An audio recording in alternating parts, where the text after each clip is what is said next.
Il avait consacré sa vie à l'épée. Tout le monde connaissait le fantôme épéiste, imbattable. Dans ces derniers jours, son rival lui demanda de s'occuper de leur ancienne secte. Le fantôme épéiste n'était pas du tout enthousiaste. Soudain, son ami fut anéanti en plein milieu de la conversation. Une attaque d'aura arriva vers lui, mais il la bloqua. Devant lui se tenait un être inconnu, avec une aura inexplicable. Le fantôme épéiste n'avait aucune chance. Coupé en deux en une seconde, comment l'énergie démoniaque était-elle si forte? Au moment où il posa la question, le talisman de son ami brilla. C'est ainsi qu'il prit le corps de Mujouet, un disciple senior sans talent d'une secte célèbre, ayant 2 décennies de vie marquées par la honte et des compétences inférieures à celles de ses juniors. Un idiot si absolu qu'il risqua sa vie pour sauver quelqu'un et mourut. C'est ainsi que le fantôme épéiste prit son corps. Tout le monde ici est terrible. Leur jeu de jambes est chaotique. Ils bougent mal, n'ont pas d'équilibre et, de ce fait, leurs attaques manquent de force. Après avoir observé un moment, la conclusion est claire. Personne ici ne maîtrise les bases. Il y a cependant une exception, l'instructeur Mugin. Contrairement aux autres, il fait un bon travail, corrige les erreurs, explique clairement et ne bâcle pas. Il est le dernier disciple de la 2e génération, donc il a naturellement pris ce rôle. Honnêtement, cela ne posait pas de problème, jusqu'à maintenant. Mugin termine la séance d'entraînement d'en haut. En partant, les disciples murmurent. Apparemment, il est devenu plus strict récemment. Puis une fille remarque le protagoniste et lui demande s'il va bien. Il lui fait un signe de la main, disant que tout va bien. Mais dans sa tête, elle sent que quelque chose a changé chez lui. Mugin descend les escaliers et salue Mujouet, s'excusant de ne pas l'avoir fait plus tôt, étant occupé avec l'entraînement. Mujouet dit qu'il comprend, conscient du poids de cette responsabilité qui aurait dû être la sienne. Mugin s'incline, reconnaissant pour l'opportunité. C'est alors que Mujouet annonce qu'il reprend le rôle, et les disciples se figent. La fille de tout à l'heure chuchote aux autres, demandant si elle a bien entendu. Memo réalise maintenant que ses soupçons étaient corrects. Mujouet a vraiment changé. Mugin rétorque que c'est Mujouet qui lui a demandé de prendre le relais au départ. Mujouet répond calmement. Quel est le problème à reprendre ses responsabilités? Mugin rétorque qu'il a été forcé au rôle à cause du manque de confiance de Mujouet. Mujouet rit, réalisant que ce gars ne veut pas juste aider, mais devenir le disciple principal. Celui qui peut succéder au chef de secte. Avec la plupart des disciples de première génération occupés à reconstruire le mont Hua, le moyen le plus rapide de changer la secte, c'est par la 2e génération. De plus, il y a la technique d'aura violette, réservée au chef de secte et au disciple principal. Mujouet en a besoin. Si Mugin ne recule pas, il devient frustré. Il parle de l'invasion du palais du Chevalier Noir, accusant Mujouet d'avoir désobéi, de rester en arrière et d'avoir entraîné les autres, forçant les anciens à intervenir. Mujouet sourit et admet. Il dit que Mugin a raison, et c'est pourquoi il prend ses responsabilités. Mugin crie, demandant comment on peut lui faire confiance. Mujouet baisse la tête, affirmant que Mugin ne comprend pas la situation. En montant les escaliers, Mugin lui demande ce qu'il ne saisit pas. Mujouet esserit. D'un regard froid, il demande depuis quand il a besoin de l'approbation de Mugin. Ce n'est pas une demande, c'est une information. Mugin, troublé, réalise que l'homme devant lui n'est plus le disciple senior qu'il connaît. Indifférent, Mujouet annonce qu'il prendra l'entraînement du matin dès demain. Les plaintes peuvent être faites après. Il conseille à Mugin de ne pas le prendre personnellement. Mugin murmure qu'il a l'impression de voir une personne totalement différente. Mujouet répond calmement. Les gens changent face à la mort. Les disciples chuchotent, essayant de comprendre ce qui vient de se passer. Certains réalisent que Mugin ne l'arrête pas, tandis que d'autres décident de parler directement à Mujouet. La nuit tombant, 2 disciples s'approchent de son dortoir. Mujouet les sent et il demande à parler à l'écart. Il prend son épée en bois. La fille dit qu'ils veulent qu'il retire ses paroles. Mugin est resté silencieux pour l'aider. Mujouet, intrigué, demande si Mugin les a envoyés. Elle répond non, qu'ils sont venus d'eux-mêmes. Mujouet décide alors de les ignorer. C'est à ce moment-là qu'ils le disent. Ils ne veulent pas être formés par quelqu'un de plus faible. Mujouet reste silencieux, puis dit que la hiérarchie du mont Hua est pourrie. S'il doute de sa force, il le prouvera. Un coup, la fille est à genoux. Un autre, le garçon tombe. Ils sont écrasés. Des heures plus tard, épuisés, ils admettent leur défaite. Mujouet demande s'il a répondu aux attentes. Ils disent oui. Il demande s'il le croit toujours plus faible que Mugin.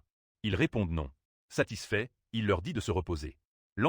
Ailleurs, Ryan demande si le duo est vraiment sérieux à l'idée d'être battu par Mujouet. L'un d'eux répond que ce n'était pas le disciple senior qu'il connaissait. Santa Gris dit qu'il est clairement très différent maintenant, et que l'arrêter n'est pas quelque chose à tenter à la légère. À leur insu, Jin a tout entendu. S'approchant, il demande aux disciples restants ce qui s'est passé entre le garçon et la fille. Ryan répond qu'il n'y a rien de grave, juste qu'il n'aime pas que le disciple senior dirige l'entraînement de demain. Quelques instants plus tard, Ryan donne plus de détails. Jin dit qu'il comprend et qu'il parlera au duo plus tard. Même si Mujouet se défend simplement, Jin croit qu'il reculera une fois qu'il réalisera. Pour cette raison, éliminer Mujouet dans son dos n'est pas la meilleure option. Surpris, Ryan dit qu'il s'inquiétait juste. Jin répond qu'il s'en occupera et s'éloigne, laissant Ryan mal à l'aise. Le lendemain, le protagoniste est devant ses nouveaux élèves. Déterminé à expliquer son changement, il dit qu'avant de commencer, il y a quelques points qu'il doit aborder. D'en bas, Jin se demande si Mujouet avait caché ses capacités au point de blesser San et aussi gravement ou s'il avait reçu de l'aide de Shai. Dans tous les cas, il conclut que la vérité se révélera tôt ou tard. Mujouet mène l'entraînement, surprenant tout le monde. Il déclare qu'ils sont trop faibles. S'il existe de nombreuses raisons de devenir fort, la faiblesse n'a qu'une seule cause, un manque de fondamentaux. C'est pourquoi, à partir de ce moment, ils ne s'entraîneront qu'à la technique de combinaison à 6 épées le matin avant de passer à des techniques plus avancées. Soudain, quelqu'un interrompt. Tout le monde se tourne vers la voix. C'est Ryan qui, en colère, demande ce qu'il y a de mal à vouloir apprendre plus vite. Pensant que personne d'autre ne peut y arriver, il déclare qu'il relèvera le défi. Ces mots laissent les disciples sans voix. Mujouet remarque alors que tout est en désordre.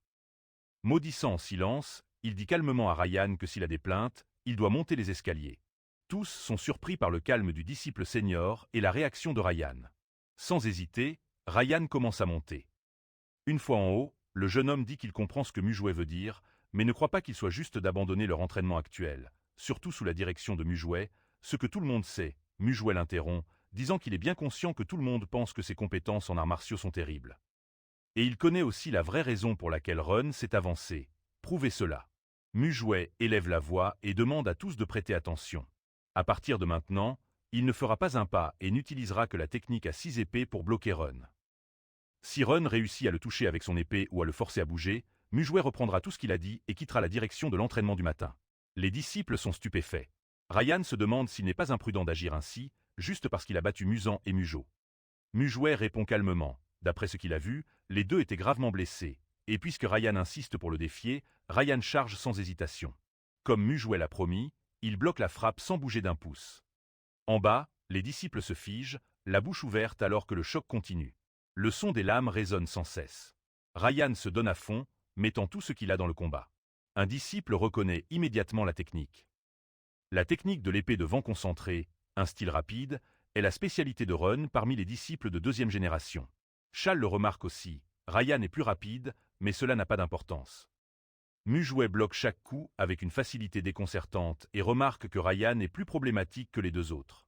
Il doit utiliser sa force d'épaule cette fois et se moque de lui. C'est tout ce que tu as. Ryan serre les dents. Il l'admet, il est frustré, c'est sa limite. Il ne sait plus quoi faire.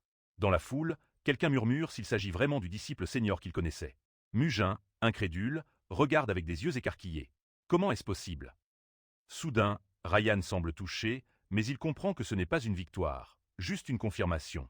Mujouet explique calmement. Ce n'est pas qu'il soit fort.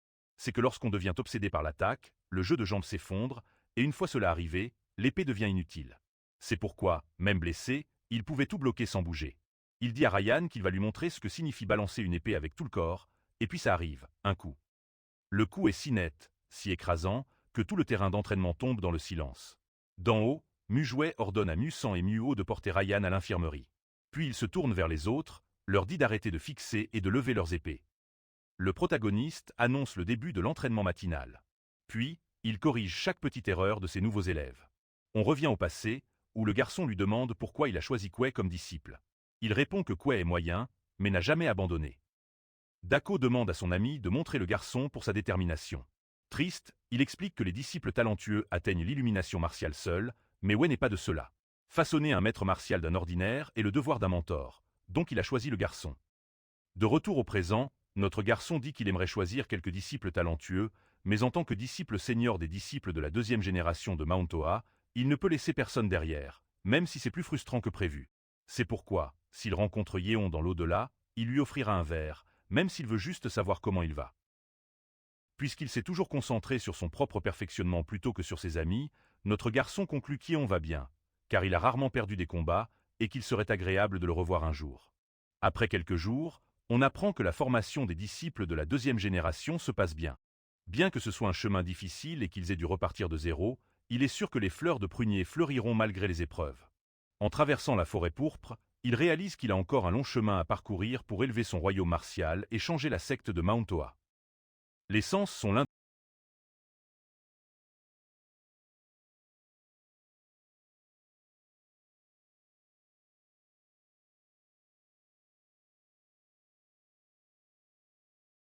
mais pas de manière menaçante, juste par curiosité. Le protagoniste ne sait pas encore qui c'est, mais il compte le découvrir bientôt. Après un moment de marche, Hue arrive à sa destination. Dans le temple, on voit Yeongak, qui semble bien connaître l'ancien propriétaire du corps de Dako. Bowie, en saluant, dit au garçon qu'il est là pour étudier les techniques secrètes. L'homme répond que c'est bien, mais lui demande d'être prudent et de ne pas trop en faire, car il n'est pas encore complètement guéri. Gak mentionne avoir entendu qu'un de ses disciples avait été impoli avec lui. Confus, le garçon se demande de qui l'homme parle, pensant à 3 personnes différentes, puis décide que cela n'a pas vraiment d'importance. À ce moment-là, il s'excuse, disant que Musa a fait ce qu'il croyait juste. Avec un sourire, l'homme dit qu'à une autre époque, le garçon aurait eu des conséquences bien pires. Le protagoniste, sans rien dire, comprend qu'il n'aura pas de problème. Il ajoute qu'il a simplement fait ce qu'il devait en tant que disciple senior, donc l'homme ne doit pas s'inquiéter. Choqué, Gak se demande s'il a vraiment entendu ces mots et si ses yeux étaient toujours aussi perçants. Dans ses pensées, il se demande pourquoi on le fixe ainsi. Sourire aux lèvres, Gak dit qu'il est content que le jeune homme veille sur son peuple et qu'il peut donc continuer. En voyant le protagoniste s'éloigner, l'homme se demande comment quelqu'un ayant perdu son maître peut rester si déterminé. Quelques minutes plus tard, le protagoniste essaie de comprendre comment élever son royaume martial et ce qu'est vraiment un royaume martial, car sa définition est fausse. Nous avons appris que la vie, la mort et le jianggu ne dépendent pas seulement de la force des arts martiaux, mais de la capacité à les appliquer et d'un jugement rapide et précis. C'est pourquoi le royaume martial est la maîtrise des arts martiaux, ainsi que l'expérience et la sagesse qui en découlent. Dako a atteint cette définition après un entraînement et une contemplation sans fin. Les premiers pas pour élever son royaume commencent par une vraie compréhension des arts martiaux. Assis en lisant, le protagoniste se demande à quels arts martiaux appartient la secte de Mount Toa. Après réflexion, il réalise qu'il n'en a aucune idée, car certaines choses lui sont interdites pour éviter que des disciples avides ne sautent des étapes essentielles. En réfléchissant, notre garçon conclut que Mount Toa est un peu perdu. Pourtant, il possède un ensemble complexe d'arts martiaux, comme la technique des 6 épées. La technique de l'épée de vent concentrée, la technique de l'épée de prunier et l'épée des 1000 arômes. Après avoir appris ces 3 techniques, il devient alors possible d'atteindre les secrets de l'épée de prunier. Et seulement alors peut-on apprendre la plus grande technique martiale de la secte, la technique signature de Mount Toa. En dévorant le livre, il devient la force motrice d'un groupe renommé dans ses secrets d'épée. Et on dit que le meilleur épéiste de la secte a maîtrisé plus d'une des 3 techniques de l'épée de prunier. Puisque la première technique est les racines, les 3 suivantes sont le tronc et les secrets forment les branches. Enfin, dans l'épée des 7 fleurs, l'épée de 3 pouces et l'épée de prunier lucide sont les fleurs de l'arbre. Fermant le livre, le protagoniste conclut qu'il a atteint le tronc et même s'il voulait atteindre les branches, il aurait besoin de l'épée de prunier, qui n'est donnée qu'à ce reconnu comme maître des arts martiaux. Alors qu'il dit quelque chose à voix haute, quelqu'un demande s'il parle de l'épée de prunier. C'est vous qui entrez tranquillement. Notre garçon se lève et salue le chef de la secte. L'homme dit qu'il est venu voir pourquoi quelqu'un est resté si longtemps et demande s'il peut s'asseoir. Il répond que ça ne le dérange pas. En réalisant qu'il était tard et que Gak avait allumé des bougies, intrigué, il demande au jeune homme s'il a vraiment tout lu. Notre garçon répond par l'affirmative. L'homme dit avoir entendu parler des changements dans l'entraînement et demande s'il est l'instructeur. Encore une fois, le protagoniste confirme, curieux, et le chef demande pourquoi il se concentre sur la technique des 6 épées. Il pense que l'homme se souvient de ses hésitations sur des questions simples, mais maintenant il fait des choses inédites. Pendant ce temps, le protagoniste soupçonne que l'homme est là pour vérifier comment ça se passe après sa mort et s'il fait semblant d'aller bien. Mieux vaut lui donner la réponse qu'il veut. Avant d'aller droit au but, le protagoniste répète la question, puis déclare qu'il fait ce qu'il fait parce que les disciples de la 2e génération ont commencé du mauvais pied. Et il aurait mieux valu qu'il n'ait jamais commencé. Malgré l'expression choquée du chef, notre garçon pense qu'il doit déjà savoir à quel point les disciples sont terribles. Donc, je vais probablement croire qu'il pense de la même manière, ce qui l'arrange. Le problème, c'est qu'il ne sait pas que la situation est bien pire qu'il ne l'imaginait. Confus, le chef se demande si l'enfant devant lui est le même qu'avant, si innocent et incapable de mal parler de qui que ce soit. La tête lui tourne, l'homme se demande si cela change à cause de tout ce qui s'est passé. Avant qu'il ne puisse parler, le protagoniste dit que tout le monde sait déjà. L'aîné, confus, demande de quoi il s'agit. Notre garçon dit que tous les disciples de la deuxième génération connaissent bien la technique des 6 épées. Pourtant, en comparant leurs performances d'apprentissage, ils verront que les choses se sont détériorées. En expliquant, White dit que les sectes, clans et le jianghu ont des idéologies différentes qui se mêlent aux arts martiaux, faisant d'une école martiale une expression de cette idéologie. Fr. Par exemple, le pointé-J est la secte gagnante, avec son art du sabre éclairé ou la frappe de l'aube cramoisie. Apprendre un art martial, c'est aussi explorer l'idéologie de la secte. Fr. Sans montrer beaucoup de réaction, l'aîné pense à la sérénité du jeune homme, qui ressemble beaucoup à Anjo. Le protagoniste explique que les disciples de la deuxième génération se concentrent sur la floraison du prunier. Peut-il proposer un changement? Fr. Sans hésitation, le protagoniste dit qu'il doit faire comprendre que maîtriser la technique signature de la secte n'est pas le but, mais explorer et appliquer l'idéologie dans la vie quotidienne. Fr. C'est pourquoi la floraison du prunier n'est pas la fin. Les yeux de l'aîné s'écarquillent en réalisant combien le jeune ressemble à l'ancien disciple, se demandant s'il est le seul à voir le talent de cet enfant. Fr. D'accord avec le protagoniste, l'homme remarque qu'il pense profondément malgré son jeune âge. White dit qu'il compte guider les disciples dans l'entraînement avec la technique de combinaison des 6 épées. Il n'a aucun doute sur le succès du garçon, mais veut connaître son chemin. Fr. La question prend notre garçon au dépourvu. Il dit qu'après avoir étudié les arts martiaux de la secte de Monhua, il a réalisé qu'ils sont tous bons, mais décevants car ils privilégient la force pour survivre.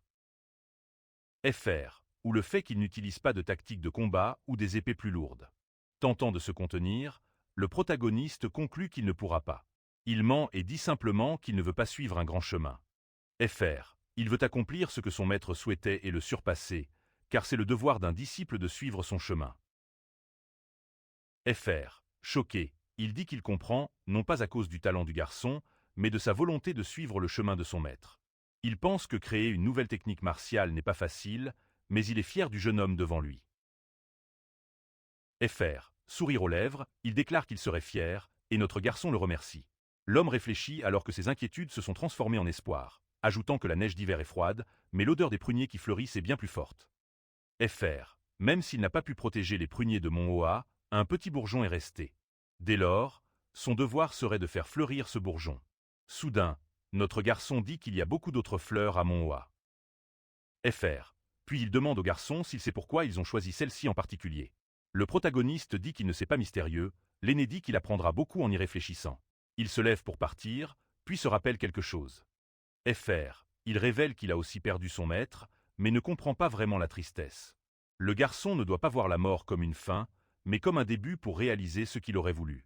En silence, le protagoniste pense que ce n'est pas si mal. Fr. Il le remercie pour cette conversation pleine de sagesse. Seul, Dago se rappelle qu'on lui a dit qu'il vivait de manière fragile. En plus de son arrogance et de son imprudence, 2 qualités idéales pour construire du muscle, l'homme mystérieux lui propose d'essayer une nouvelle méthode d'entraînement. Fr. Nous revenons au présent, où le matin, le protagoniste semble s'entraîner comme cet homme lui a appris. Il se dit qu'il ne s'attendait pas à ce que sa rencontre avec le roi Point de Fer soit si utile, car il lui a enseigné une méthode d'entraînement rude mais efficace qui montrera des résultats rapidement. Fr. Soudain, quelqu'un crie que c'est l'heure. Ne comprenant rien, notre garçon demande ce que la fille veut dire. Avec des yeux brillants, elle répond que le chef de la secte lui a demandé de descendre de la montagne. On voit le temple de l'aîné, où on dit que la prochaine édition parle des disciples de la 3e génération. Fr. Vous, d'accord, dit que le problème est qu'ils n'ont pas eu le temps de sélectionner des disciples à cause du massacre de Shonshi. Un des aînés dit alors qu'il serait intéressant d'accepter des disciples d'une secte externe pour montrer qu'ils vont bien. Ni d'accord ni en désaccord. Fr. Un autre homme demande s'il ne serait pas mieux d'envoyer un disciple vérifier la secte externe de Shonshi, car une alliance non orthodoxe essaie probablement de combler un vide de pouvoir. Fr. Nous avons appris que les sectes externes se situent en dehors des halls martiaux de la secte de Monhua. Leur influence découle de la renommée de la secte principale. En y réfléchissant, cela a du sens que les sectes externes soient plus anxieuses après ce qui s'est passé. Fr. Mais d'abord, ils doivent choisir quel disciple envoyer. Prenant l'initiative, le chef déclare que cela ne peut plus attendre et propose d'envoyer son cycle de 2e génération. Sans dit que le monde extérieur est encore un désordre. Fr. Il dit alors qu'ils peuvent choisir des disciples talentueux, dont Oudi, en souriant. Jin aime l'idée, mais tout le monde est choqué qu'il ait mentionné le garçon. Fr. S'en n'aime pas trop l'idée d'envoyer le jeune homme, mais le chef dit qu'il a beaucoup changé ce mois-ci et qu'il est sûr que ça ira. Nous sommes à Posen, où le protagoniste et 3 autres disciples se rencontrent. Notre garçon pense que c'est une petite ville sans rien d'intéressant, sauf l'alcool. FR. Soudain, la fille aux longs cheveux lui montre un plat de poulet. Apparemment,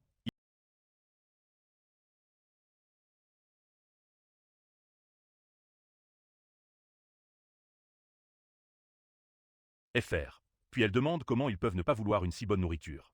Soudain, quelqu'un bouscule UA. Ses grands yeux s'écarquillent de surprise. Tout le monde fixe le gars impoli. UA lève son bras et Jin demande ce qu'il fait. L'homme demande alors si c'est la première fois que ses pruniers sont à Jingshu. FR. Il dit ensuite que la fille devrait s'excuser puisqu'elle l'a heurté. UA crie qu'il est celui qui l'a bousculé, tandis que le protagoniste pense que ces gars doivent venir d'une organisation criminelle, probablement celle qui a comblé le vide de pouvoir laissé par la secte externe de Shaanxi. FR. Pourtant, il n'est pas logique qu'il soit à la racine sans le soutien d'une personne puissante. Ne voulant pas s'impliquer directement, le protagoniste pense que savoir gérer ce genre de personnes sera bénéfique pour ses élèves. Il décide d'agir et pointe son épée vers les yeux d'un homme. FR. Il demande où il regarde. Il savait depuis le début que c'était l'homme qui avait heurté la fille, mais a attendu de voir son comportement.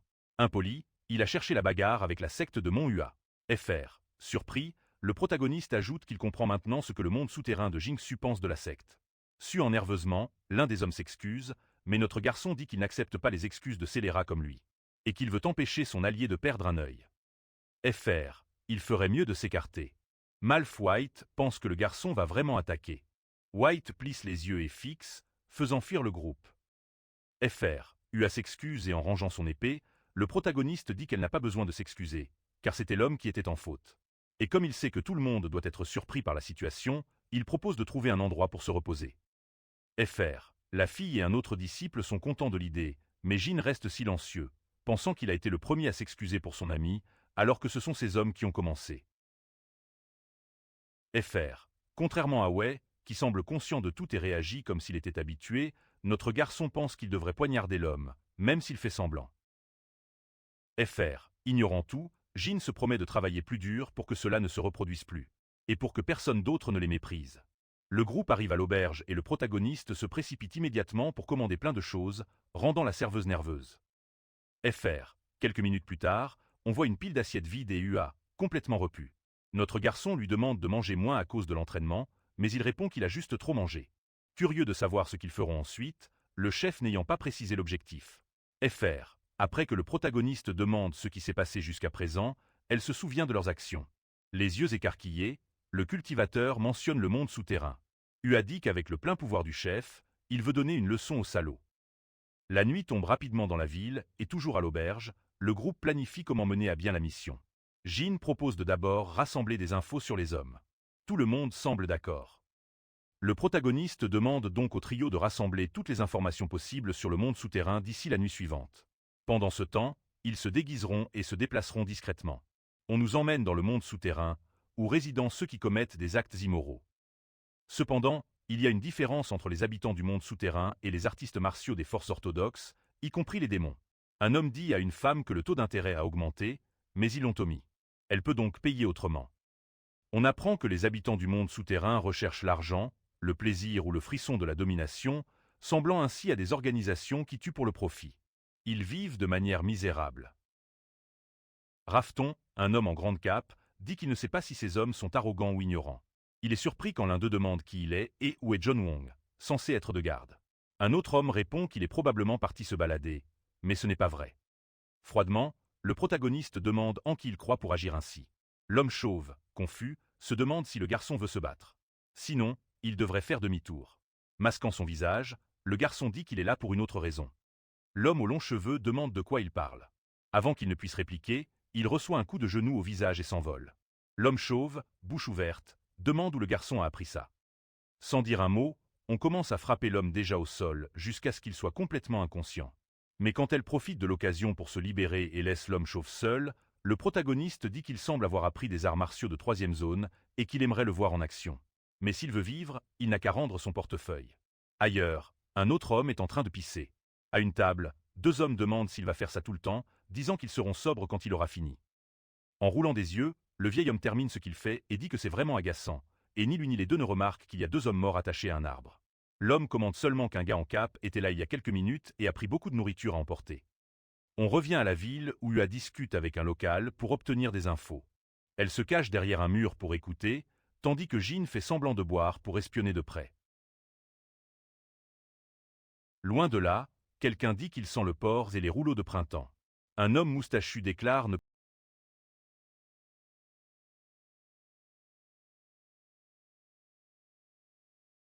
qui sort son épée et tranche l'air, disant qu'il n'est pas là pour partager de la nourriture, donc quiconque essaie de toucher les sacs le regrettera.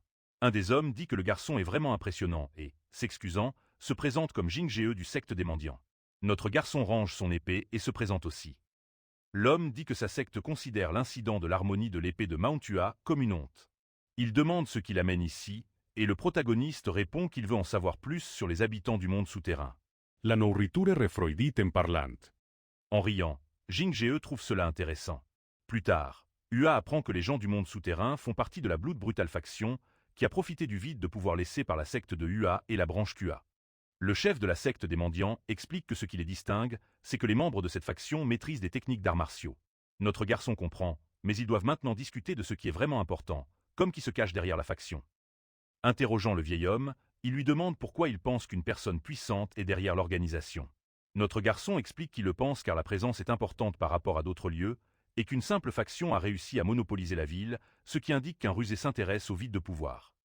Après tout, il serait normal que des dizaines d'organisations criminelles se partagent le contrôle de la ville et se concurrencent. Choqué, Jing-ge dit avoir du mal à croire que le garçon soit juste un disciple en pleine ascension à Jianggu.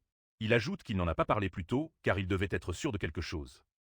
Hua dit qu'il peut parler maintenant, tandis que le mendiant révèle qu'il y a un artiste martial qui fréquente les contacts de la Blood Brutal faction, et que cette personne appartient à la secte de l'épée gaie. On apprend que c'est l'une des grandes organisations de Shaanxi. Bien qu'elle soit puissante, elle ne s'est jamais souciée de la secte de Mount Hua ou de la secte Zhang, et elle est plus petite qu'elle. Le protagoniste trouve que quelque chose cloche. Jing-ge n'est pas sûr que le maître d'œuvre soit dans la secte de l'épée gaie. Notre garçon acquiesce et pense que s'ils étaient impliqués, ils ne se soucieraient pas des apparences. Il est curieux de connaître l'artiste martial. Le mendiant ajoute qu'il a oublié de mentionner qu'il soupçonne que l'épée du loup rouge appartient à la secte de l'épée gaie, et à en juger par la réaction du garçon, il semble qu'il ait déjà entendu ce nom, donc il vaut mieux être prudent avant d'agir. Dans ses pensées, Hua révèle qu'en vérité, il n'a jamais entendu parler de cette personne auparavant. Le lendemain, on voit le protagoniste pensif à la fenêtre, réalisant qu'il n'a pas obtenu beaucoup d'infos sur l'épée du loup rouge.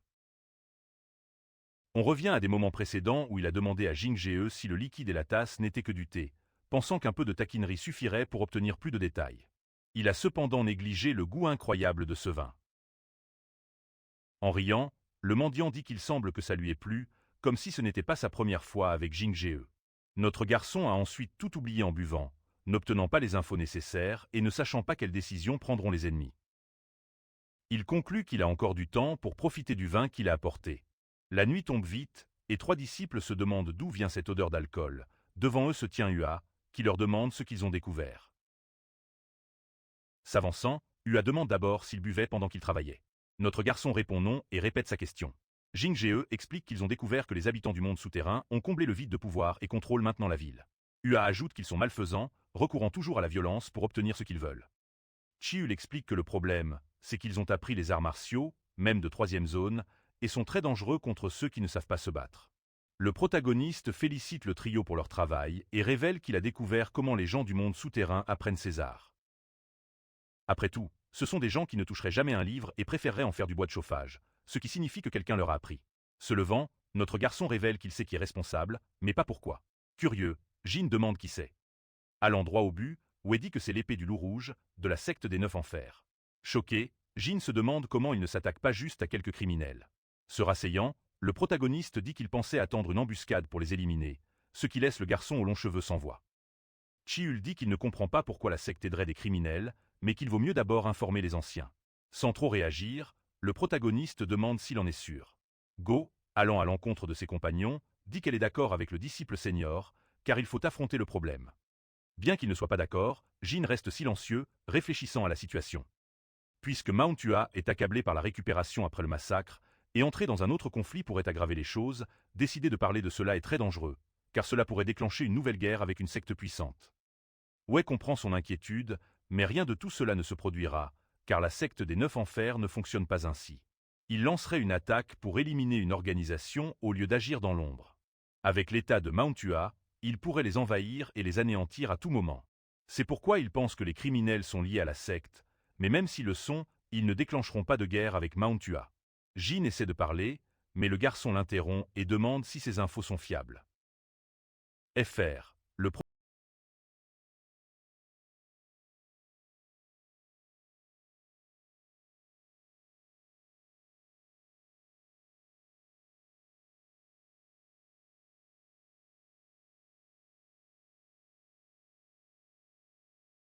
Fr. En route, Jin réalise qu'il s'inquiète pour rien, car il a promis d'agir pacifiquement. Il demande à tous de se préparer, pensant qu'il ne doit pas montrer son anxiété ni être un fardeau, alors mieux vaut tout donner. Fr. Après avoir vu le garçon briser la porte d'un coup de pied, Jin se demande ce qu'il est arrivé à l'approche pacifique.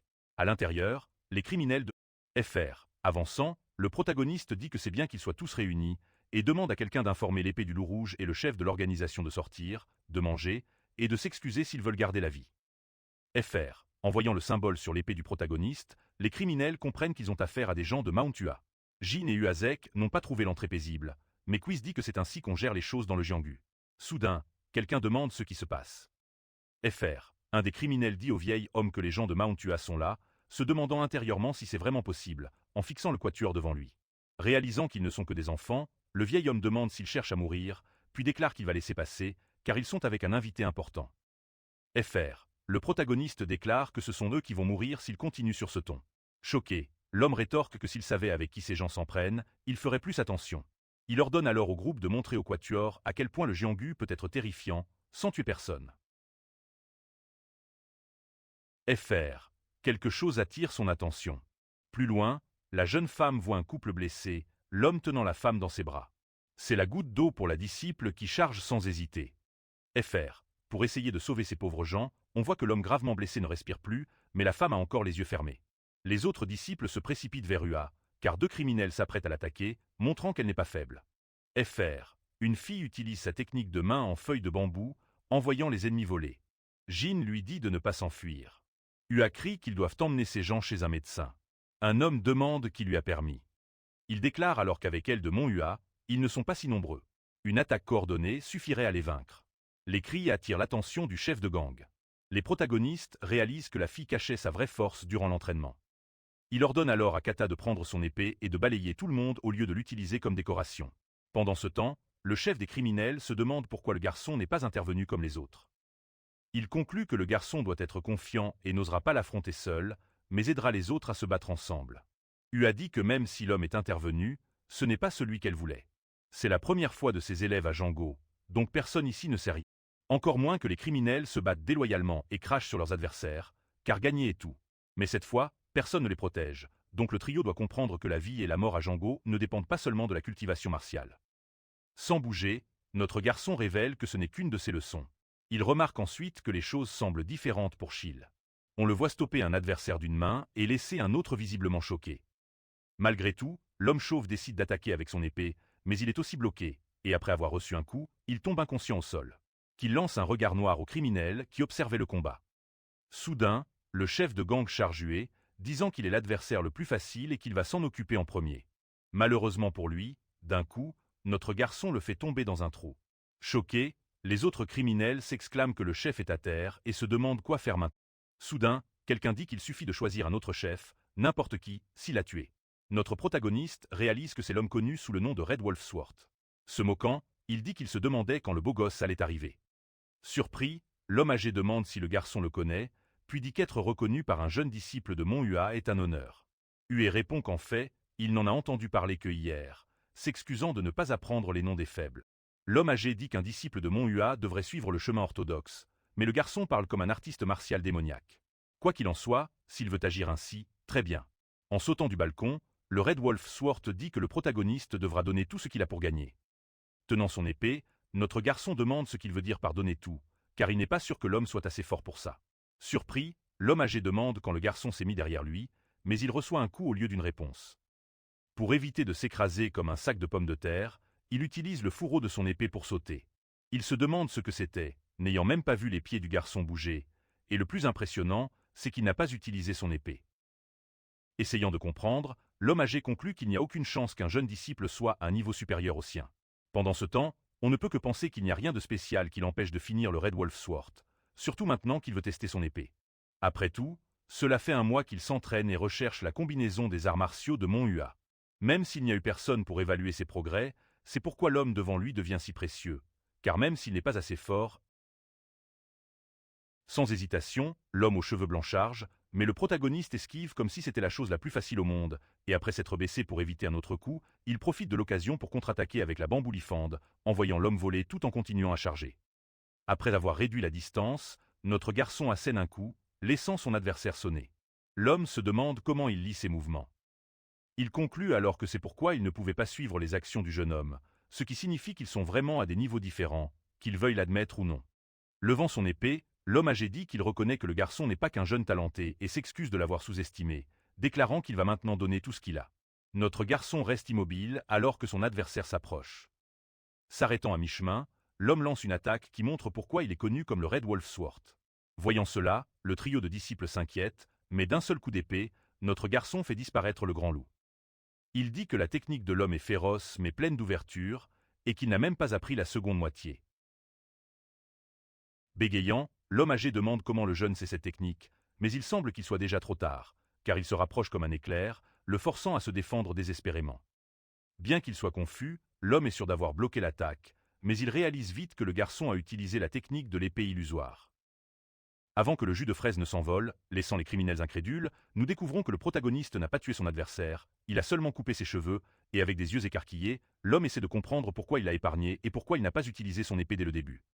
Malgré tout, il décide que ces choses n'ont plus d'importance, car il doit maintenant comprendre comment le garçon peut être si fort et si jeune en même temps, et si talentueux. Il le méprise malgré son âge, et en colère, le Red Wolf Sword ordonne à Wina de le mépriser, car il affronte un artiste martial du Nine Sword Sect. D'autres loups chargent le protagoniste, qui riposte avec son épée et frappe l'homme âgé à travers le champ de bataille. Tout le monde s'arrête pour observer la scène, alors que l'homme aux cheveux blancs perd l'équilibre et crie, pensant qu'il s'entraînait déjà quand le garçon est né et continue à pratiquer pour être reconnu pour ses arts martiaux. Mais maintenant, le jeune a brisé ses années d'efforts comme si de rien n'était. Chargé de fureur, l'homme crie en demandant pourquoi ses efforts ne sont pas reconnus, mais il reçoit une autre coupure et n'obtient pas de réponse. Après plusieurs minutes avec la tête coincée dans un trou, le chef des criminels reprend enfin connaissance. Terrifié, il commence à tousser et demande ce qui s'est passé. Regardant devant lui, il voit l'épée du Red Wolf crier avant d'être frappé au cou. Blessé, l'homme exprime son choc. Au sol, l'homme âgé pense que rien n'est plus injuste que son talent, car tous ses efforts sont devenus la victime du talent d'un garçon qui s'est sûrement entraîné quelques heures par jour. Contrairement à lui, un artiste martial de la secte Nine Elsworth. Blanc regarde, confus, pendant que son adversaire rit. L'homme âgé dit que le garçon doit être habitué à l'attention et que le vaincre le rendra plus célèbre. Il devrait donc en profiter tant que ça dure, car à la fin, il mourra comme lui.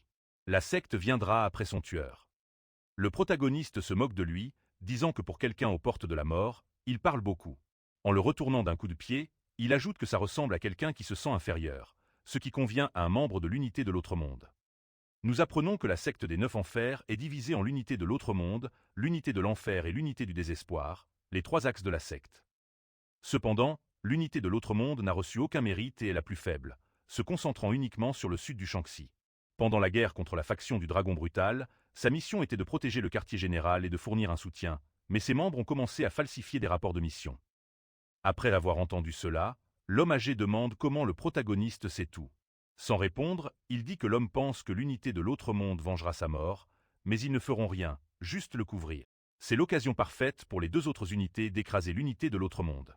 Avec un regard sombre, notre garçon dit que même s'il grimpe le mont Hua pour se venger, il n'a jamais peur d'une unité si faible. Étant celui qui a affronté seul le Nine Elsworth Sect, l'homme âgé écarquille les yeux en entendant cela. Cela attire aussi l'attention du chef criminel, qui décide de se cacher à nouveau. Personne ne remarque encore qu'il est réveillé, pensant qu'il n'a rien. Soudain, une main agrippe ses vêtements. C'est Hué, qui soulève sans effort l'homme. Il demande alors pourquoi il est encore allongé au lieu de s'occuper des choses. Effrayé, le chef de gang dit qu'il fera tout ce qu'on lui dit. Quelques minutes plus tard, dans la maison du criminel, le protagoniste et les disciples fouillent les carnets des activités du gang. Une fois tout le monde maîtrisé, il demande si c'est tout, le chef répond oui. Notre garçon dit alors qu'à partir de ce moment, l'argent volé sera rendu à ses propriétaires légitimes. De plus, ils doivent se débarrasser du casino cette nuit même s'ils ont peur. L'homme au grand front dit que tout faire en une nuit sera un peu difficile. Mais en voyant l'expression de celui qu'il a affronté, il dit simplement qu'ils trouveront une solution. Le protagoniste lui dit qu'il se trompe sur un point, car la raison pour laquelle il ne les a pas tous tués n'est pas la miséricorde, mais pour que les victimes aient quelqu'un sur qui déverser leur colère. Car le péché qu'ils ont commis est plus lourd que la mort elle-même. Ils devront donc vivre en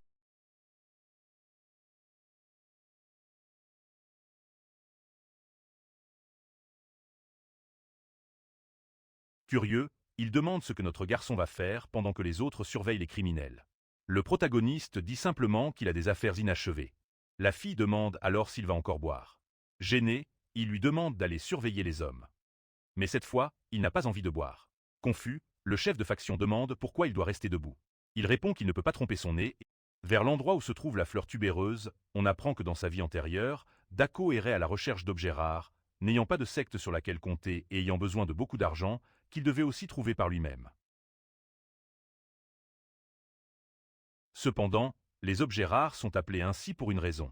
Ils ne sont pas faciles à trouver jusqu'à ce qu'un jour, en se reposant, il découvre la fleur tubéreuse, qui avait une odeur amère et sale inoubliable. En descendant les escaliers, il remarque que l'arôme devient de plus en plus fort. Pendant que le chef dit que la fleur a 200 ans et qu'elle devait être prise par le Red Wolf Sword. Mais maintenant, elle a trouvé un maître plus approprié. Le protagoniste dit qu'il a bien fait, mais qu'il peut partir maintenant. Un peu seul, il pense qu'avec des portes en fer et des murs en pierre, il n'aura pas à s'inquiéter de pratiquer la circulation de l'énergie. Et même si la fleur de 200 ans n'est pas si incroyable, cela ne change rien au fait qu'elle est très précieuse. Ouvrant une petite boîte, Ué dit qu'il est temps de profiter d'une promenade de 200 ans. Mais en y regardant de plus près, il réalise que la fleur est beaucoup plus grande qu'il ne l'imaginait, ce qui signifie qu'elle doit avoir au moins 400 ans. Tenant la fleur dans sa main, il dit qu'il n'aurait jamais imaginé la trouver si facilement. Et comme cela ne lui semble pas juste de tout consommer seul, il partagera le prochain objet qu'il trouve.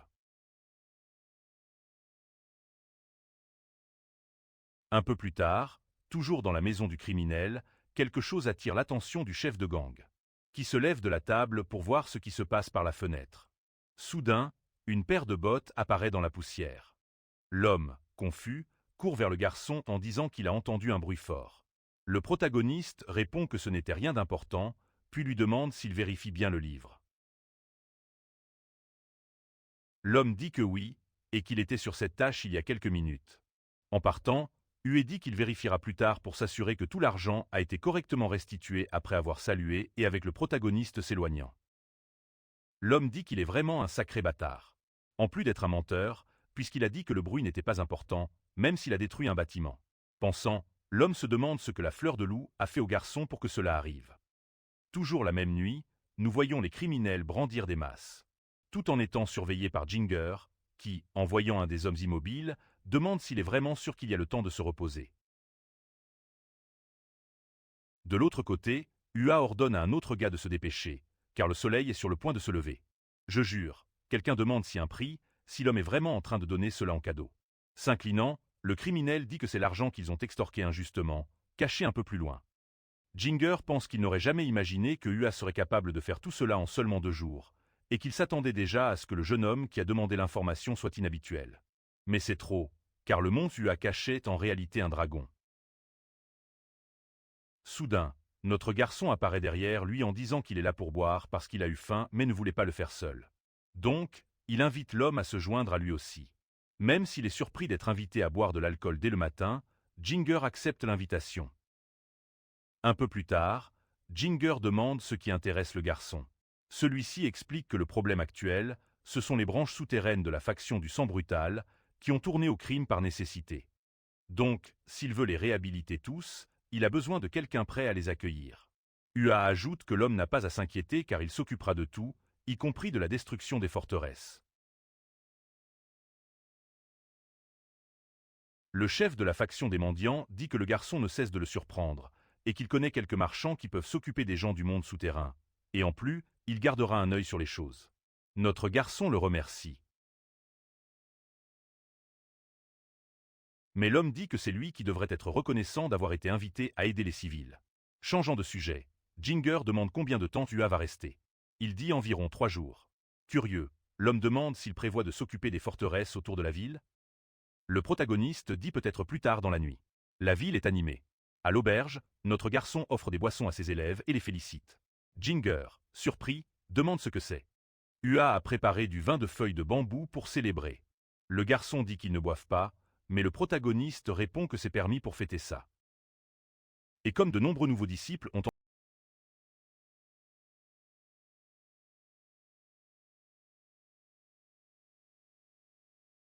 Ua, à partir de ce moment, doit toujours se rappeler que la vie et la mort ne sont pas décidées par le niveau en arts martiaux, pour ne pas finir tragiquement comme de nombreux débutants qui ignorent ce fait. Sourire, le protagoniste dit qu'il est maintenant temps de boire. Ginger demande si ce n'était pas aussi son premier incident. Mentant, notre garçon dit que c'était. Et dans ce cas, tout le monde devrait lever un verre pour avoir terminé leur premier incident à Django en toute sécurité. Ua dit que le vin est délicieux et le garçon aux longs cheveux acquiesce. La fille dit alors qu'elle comprend maintenant pourquoi nous aimons tant boire de l'alcool.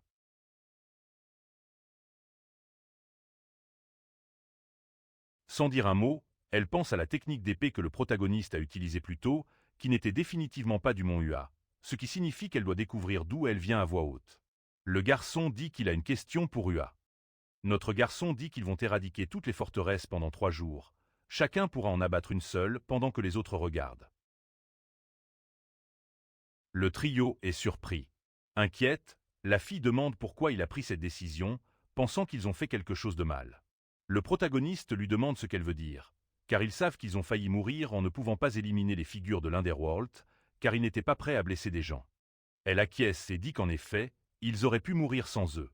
Jen demande alors comment le protagoniste s'est préparé à tuer. Il se remémore son premier vrai combat, survenu il y a longtemps, mais il était jeune et terrifié, craignant que s'il ne tuait pas, il mourrait.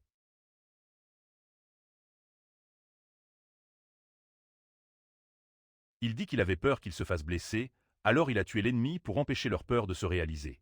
Jen décide de ne rien dire de plus après cela.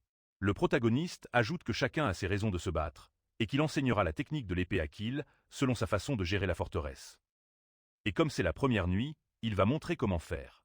Après quelques minutes, on voit le bandit avec le visage dans le sol. Il le relève et lui donne quelques gifles pour le réveiller et lui montrer le chemin. Puis, il atteint rapidement la forteresse. Les bandits sont choqués en voyant la scène, mais soudain, tout le monde est inconscient au sol, tandis qu'il époussette ses vêtements, marquant le début de 3 jours d'entraînement spécial.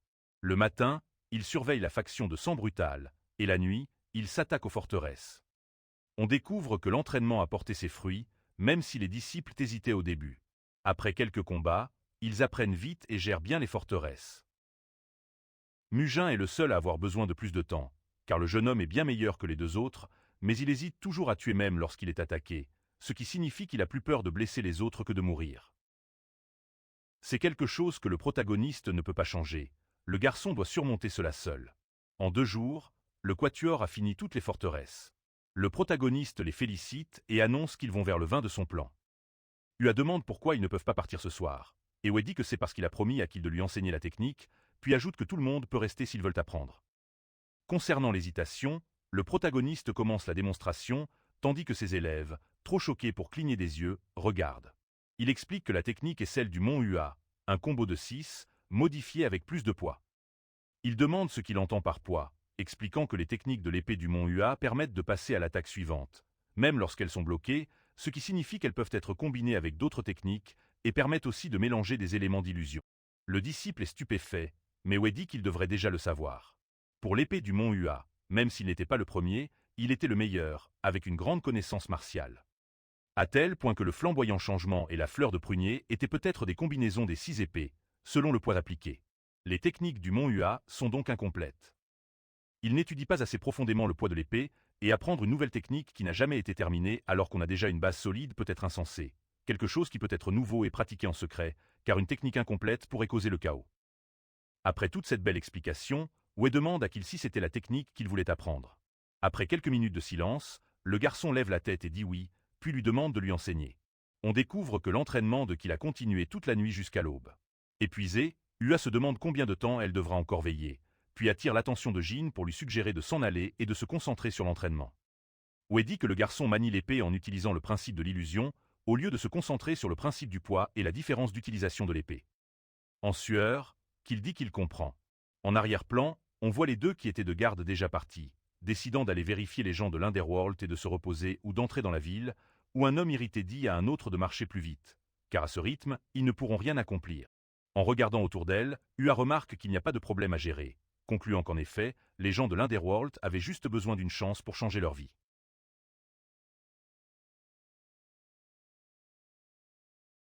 Malgré tout, la fille choisit de ne plus s'inquiéter et de se reposer après avoir beaucoup travaillé ces derniers jours.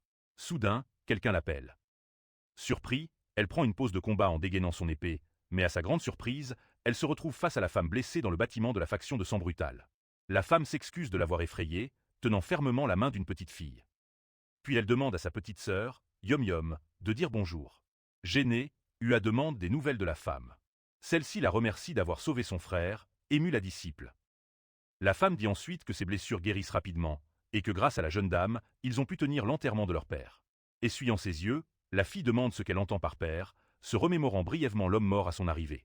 Ua s'excuse de ne pas être arrivée à temps et espère qu'il repose en paix.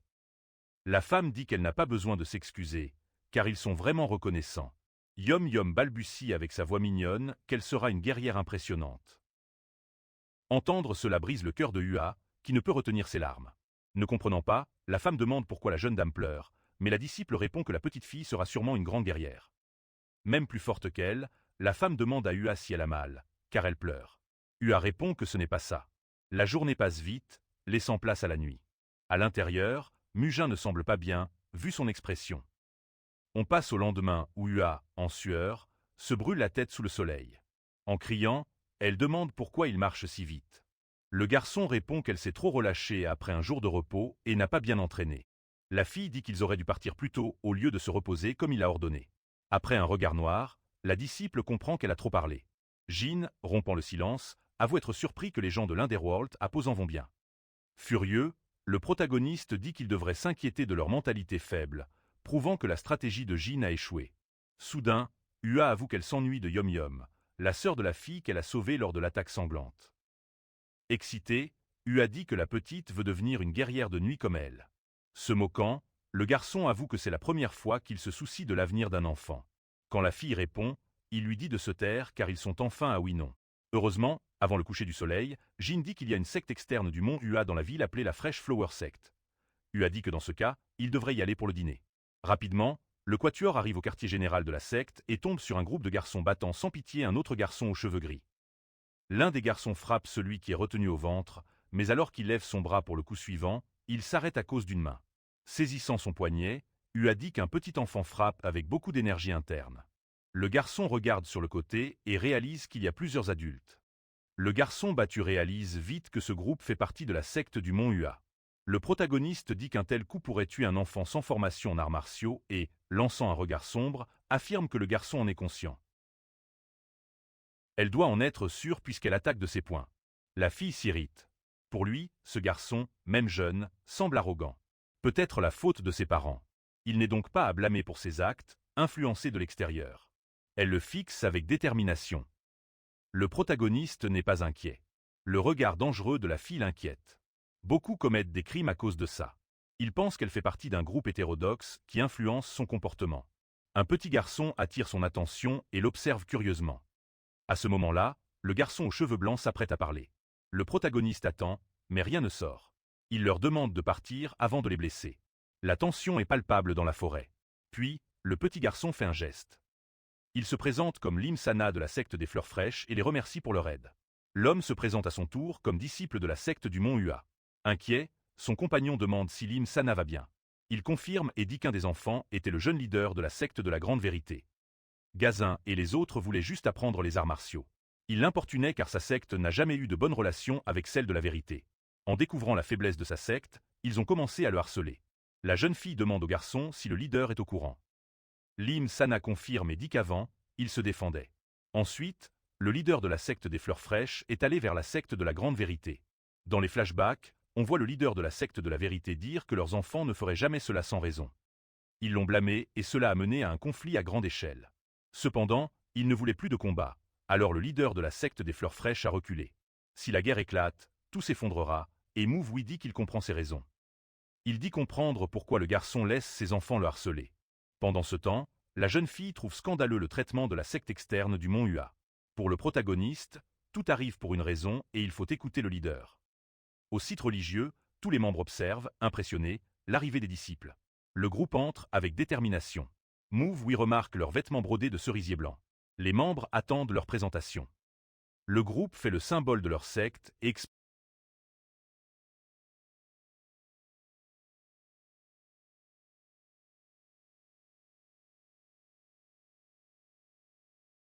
Lim Maguk réalise que son fils les a amenés et le remercie pour son bon travail. Il invite ensuite le groupe à entrer et les dirige vers la salle principale. À l'intérieur, il s'assoit à une table. Tous complimentent le café, mais Lim Maguk reste modeste. Pensivement, il se souvient du mont Hua. Le protagoniste dit qu'ils doivent résoudre un problème, même s'ils sont fatigués. Il demande des nouvelles de la secte des fleurs fraîches, mais le leader répond qu'ils sont en difficulté. Avant, ils n'avaient jamais de problème, mais tout a changé après l'attaque de Shanxi. La grande secte de la vérité est devenue plus agressive et interfère avec leur groupe, les provoquant. Son fils en souffre aussi. Il aimerait se venger, mais c'est exactement ce qu'ils veulent. Ils veulent les dominer. N'ayant pas le pouvoir de les défendre, il se sent comme un échec en tant que leader et père. Tout le monde se demande pourquoi il n'a pas demandé d'aide à la secte du mont Hua. Malgré tout, il est soulagé qu'ils soient là. Il dit que leur seule présence suffit à dissuader ses ennemis, mais le groupe sent qu'il ne croit pas en eux. Le protagoniste lui demande pourquoi il avait cette expression envers son fils. Ses compagnons ne comprennent pas. Le leader dit qu'il voit des choses qui n'existent pas car il fait confiance au groupe. Après tout, il n'y a pas de raison qu'un simple leader d'une secte externe ne leur fasse pas confiance. Il annonce qu'il est temps de dîner et qu'ils doivent se préparer. Le guerrier, réalisant que le leader refuse leur aide, comprend sa position. Il attendait plus d'une secte puissante. Il les considère trop jeunes et a dû décider de les garder là pour l'instant et de les renvoyer plus tard. Mais il pense à son fils et à tous les autres membres qui ont dû endurer tant de désagréments. Dans ses souvenirs, l'homme dit qu'il se sent mal pour eux. Il semble qu'à ce moment-là, c'était lui qui agissait comme un enfant. Il se souvient à quel point le protagoniste est observateur. Lors d'une réunion, le guerrier dit qu'ils s'occuperont du dîner. Son compagnon trouve cela impoli. Le leader demande pourquoi il rejette sa bonne volonté. Le protagoniste répond qu'il ne peut rien exiger d'eux, puisqu'ils n'ont pas aidé avant. L'homme est surpris que la fille se demande ce qu'elle vient d'entendre. Elle se souvient quand le protagoniste a épargné sa vie. Dans un flashback, ses compagnons ont questionné ses méthodes, et il a dit que tendre une embuscade était leur façon d'agir. Maintenant, elle réalise qu'il est différent de celui qu'elle a rencontré. Elle se demande ce qui arrive à son aîné. Dans la forêt, elle dit qu'il agit étrangement, qu'il doit s'être passé quelque chose, et elle veut savoir ce que tout le groupe attend comme explication. Le protagoniste décide de lui dire que son compagnon ne comprend pas. Le guerrier trouve tout cela très étrange et s'interroge sur l'attitude des enfants de la secte envers eux. L'un d'eux est un successeur, donc pas si innocent. Il doit y avoir une raison pour laquelle cette secte de vérité a reculé à cause d'eux, ce qui n'a pas de sens. Ils ne sont que 4, donc les chances de perdre sont élevées. Dans ce cas, tout le monde dirait que l'homme d'une secte a échoué, ce qui serait le pire. Les problèmes ne sont que des problèmes s'ils échouent. Ils doivent agir, et le leader a sûrement un plan. 2 hommes mangent à une table. Cela devrait être le territoire des fleurs fraîches, mais ils mangent comme dans leur salle à manger. Leurs yeux sont pleins de plaintes et de recherches de victimes. L'un d'eux heurte les hommes et, gêné, elle leur sourit et s'excuse. Leur regard exprime une haine pure, comme s'ils s'apprêtaient à commettre l'irréparable. Elle parle aussi d'impôts, ce qui déstabilise encore plus le groupe. Les hommes traitent la secte du protagoniste d'opportuniste. Apparemment, la grande secte de la vérité a déjà pris le contrôle de cet endroit. Le groupe parle de quelque chose qui va se passer. Le protagoniste ordonne à ses compagnons de ne pas intervenir, ce qu'il trouve étrange. Un homme passe en disant qu'il n'en peut plus et tape un autre sur l'épaule. Il demande s'ils ont dit ça juste pour se faire entendre. L'atmosphère se tend, le groupe rival les provoque, mais le groupe de la secte ne montre aucune peur. L'homme dit qu'il boit trop et lui ordonne d'arrêter, mais il continue en se comportant avec arrogance. Il les traite de maudits démons et continue de le provoquer. Soudain, l'homme tire sa chaise, le faisant tomber. Il le menace, disant que c'est ce qui arrive quand on insulte la secte de la vérité. C'est alors que le leader de la secte décide d'agir, attirant l'attention de l'homme qui attaquait. Non seulement son attention, mais aussi celle de tous autour. L'un d'eux se demande qui est cette personne, mais avant qu'il ne s'en rende compte, le jeune guerrier réagit et lui assène un coup de pied puissant. Il n'attaque pas que lui, mais tout le monde. L'homme demande ce qui se passe, il ne peut plus bouger. C'est exactement ce que le leader veut savoir, mais le guerrier veut juste savoir comment quelqu'un sans aucune compétence martiale ose manier une épée. Surtout qu'il a toujours pensé qu'il y avait des différences entre les alliances orthodoxes et hétérodoxes. Il demande ce que l'homme comptait faire avec cette épée. Gêné, Le rival dit qu'il l'a juste utilisé pour l'effrayer. Le leader prend alors l'épée, disant que s'il allait l'utiliser pour intimider une personne faible, il vaut mieux qu'il ne l'ait pas du tout et lui dit de régler ses comptes avec le gars qui l'a blessé. L'homme trouve absurde qu'il essaie de commencer un combat. Alors le guerrier s'énerve, disant que cet homme doit penser que sa secte est une blague. L'homme s'excuse et assure qu'il l'a cherché. Le guerrier dit que la seule façon d'être pardonné est de demander pardon à la secte des fleurs fraîches. Effrayé, l'homme hoche la tête. Son équipe se tait. Leur leader devient de plus en plus audacieux chaque jour, et il se demande si les choses iront un jour bien. Le lendemain, le leader de la secte de la vérité marche dans la forêt avec son groupe, devant un grand temple. 3 fois dans sa vie, le leader de la secte a ressenti une profonde angoisse. La première, quand les membres de la secte de la montagne mouraient dans une bataille sanglante. La deuxième, à la mort de son fils aîné, et la dernière, en réalisant que son fils subissait des attaques. Un autre moment s'ajoute à cette liste. Au temple, le protagoniste voit que son rival n'a toujours pas l'intention de s'excuser. Le vieil homme dit qu'il connaît les arts martiaux, mais rien sur l'étiquette. Le jeune homme en déduit que cela l'a beaucoup dérangé. Peut-être qu'il manque d'étiquette, mais cela ne vaut pas ce que fait la grande secte de la vérité, qu'il appelle une secte. Il leur dit d'entrer pour éviter tout malentendu. Le vieil homme remarque que le garçon aime parler, peut-être pour gagner du temps. Le guerrier veut attaquer tout de suite, mais il vaut mieux rester calme. Voyant que tout va selon le plan de Mouvoui, le leader les invite à entrer. Dans des souvenirs passés, le leader interroge Maître Mu sur le conflit. Le jeune homme lui demande de se calmer pour expliquer qu'ils ont du mal à faire confiance à son équipe, mais leur leader leur a fait confiance. FR. Il leur a demandé de vérifier simultanément les régions de Posan, Wine-In et Luchen. La faction de dragons à Posan était liée aux artistes martiaux, rendant le conflit inévitable. Le leader ne comprend pas comment 4 d'entre eux ont vaincu un tel artiste sans blessure. FR. Mais le jeune homme dit qu'il n'était pas 4, mais lui seul. Il a besoin que ce groupe fasse confiance à son équipe et est prêt à accepter un duel s'il le souhaite. Le leader demande s'ils peuvent affronter toute la secte de la vérité, mais le jeune homme le rassure.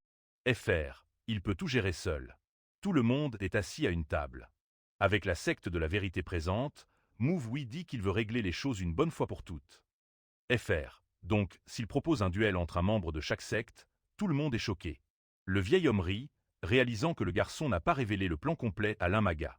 Impressionné par la proposition, il demande même si l'homme est littéralement la mort de son fils. FR. Il dit que ce garçon en qui il avait confiance l'a trahi. Le fils de l'Imaga est mort dans un duel contre la secte de la vérité. Mouvoui s'excuse, mais le leader répond que ce n'est pas sa faute. Il demande au jeune de continuer, et le garçon renforce sa proposition. Le duel inclura 3 personnes de chaque côté. FR. Le leader, le vice-leader et le plus fort de chaque secte se retrouvent. Ils fixent le duel dans 5 jours. Le vieil homme s'inquiète des conséquences d'une nouvelle défaite, mais le garçon le rassure sur leur réputation actuelle. FR. Le rival lui conseille de faire attention à ses mots, disant qu'ils n'ont pas encore attaqué par curiosité pour la proposition. Le protagoniste répond qu'il faisait juste une observation. Un autre membre demande s'il les croit faibles. FR. Il dit qu'ils retiennent leur coup, ce qui fait que le protagoniste les fixe avec défi.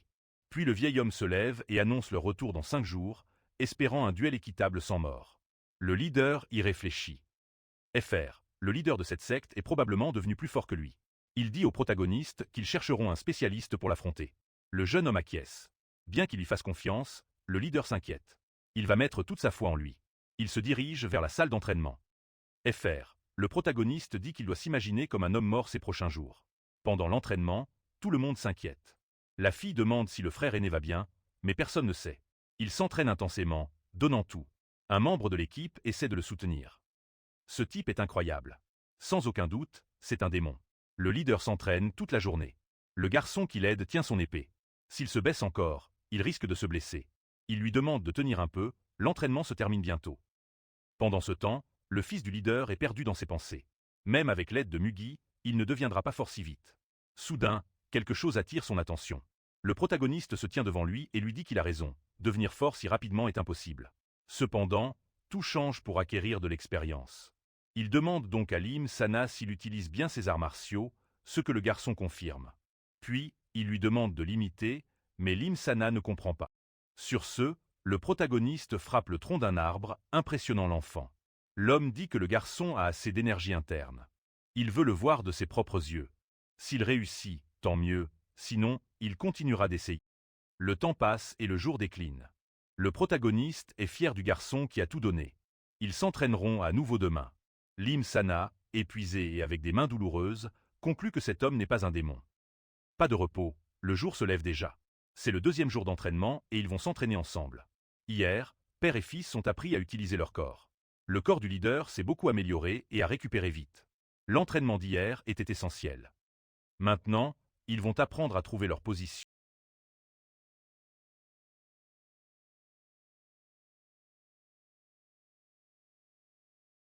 Mais le garçon esquive facilement son épée et lui donne un coup de pied, la jeune femme tombe en arrière. Puis le deuxième assistant entre en jeu. Le guerrier défend et contre-attaque avec une rapidité incroyable. Bien que cela semble dangereux, le père de Lim Sana décide de regarder pour l'instant. Il se demande ce que Mugi veut leur montrer. Dans le combat, le protagoniste bat la fille, esquive et reprend le combat avec le deuxième assistant. L'épée du garçon est plus lourde, mais ce n'est pas suffisant. Il continue de s'entraîner, mais son coéquipier perd aussi. À la fin, il dit à ses coéquipiers où ils se sont trompés et ce qu'ils doivent améliorer. Ils s'entraîneront jusqu'au duel, mais le leader trouve tout cela trop sauvage pour un entraînement. Il remarque quelque chose de différent. Le guerrier explique que pour s'améliorer rapidement, il faut vivre plus d'expériences de vie ou de mort. C'est la seule manière de se défendre, même contre des adversaires faibles. Ce sera un vrai combat et leur but est de le tuer. Lim Sana écoute attentivement, tandis que son père s'inquiète pour lui. Mais le garçon est déterminé à donner le meilleur de lui-même. S'il doit le faire, ça doit être bien fait. Il charge Mugi et parvient à contrer facilement. Lim Sana est projeté en arrière. Son père observe la scène, avant qu'il ne s'en rende compte, l'épée de Mugi frôle son visage. Le combat est sérieux et le leader recule. Il demande si son fils va bien. Le garçon répond que ça fait mal, mais ce n'est pas grave. Derrière eux, le guerrier demande s'ils comptent rester là à discuter. Ils doivent se battre comme dans une vraie bataille, sinon lui et le garçon ne survivront pas. Le leader retourne au combat, donnant tout avec son épée, mais Mugi l'atteint facilement. Puis il lui assène un puissant coup de poing au visage. Selon lui, le leader est déjà mort 314 fois dans ce combat. L'homme comprend qu'il peut sentir les mouvements de son adversaire, même les yeux fermés. Utiliser cette capacité ne devrait pas être difficile, mais il ne peut pas esquiver correctement. Le leader affirme que les attaques du garçon sont trop rapides. Il n'a même pas utilisé son énergie interne, bien que cela semble le cas. Le guerrier lui demande de ne pas rejeter ses responsabilités. Puis, ils reprennent le combat, le leader de plus en plus déterminé. Il charge de toutes ses forces contre Mugi, mais c'est inutile. Quand le jour devient crépuscule, l'homme est au sol, épuisé. Mugi, sans pitié, l'appelle à se battre à nouveau. Cette fois, c'est le jeune garçon qui s'approche de lui. L'homme avance encore, mais le protagoniste le bête une fois de plus.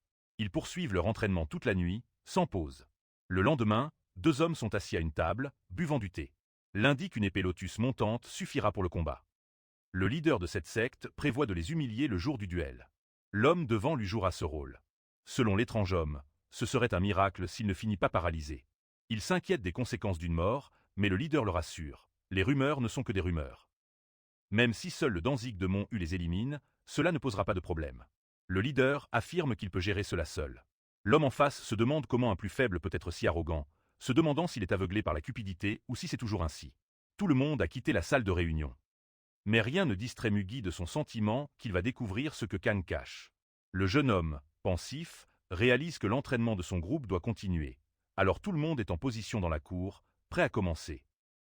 Il confesse à Mugwa qu'il se sent mal de ne pas avoir supervisé l'entraînement récemment.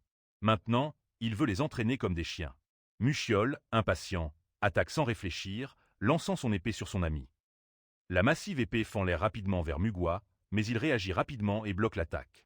Le jeune homme réalise, comme il avait prédit, que la grande épée a rendu ses mouvements plus forts et plus lourds. D'un mouvement rapide, il coince le guerrier et place sa lame juste à son cou, expliquant que le poids de l'arme l'a également rendu plus lent et qu'une seule erreur pourrait lui coûter la vie. En parlant, Mugwa aperçoit quelque chose dans son champ de vision. Il esquive l'attaque de Mugwa, réalisant qu'il a en fait évité son fourreau. C'est une tactique de distraction qui pousse l'ennemi à gaspiller ses réflexes sur un objet inoffensif avant de lancer une vraie attaque.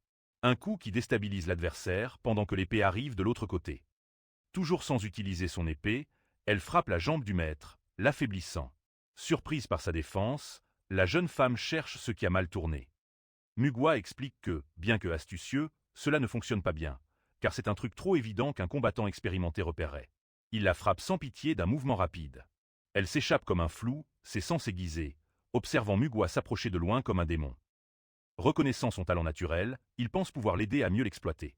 Prenant du recul, elle se reprend, encore troublée. Mugwa crie avec colère qu'elle a failli mourir, et à peine a-t-elle fini sa plainte que le maître apparaît derrière elle, l'épée contre son cou, soulignant que si elle veut affronter ses ennemis, elle doit vraiment se calmer.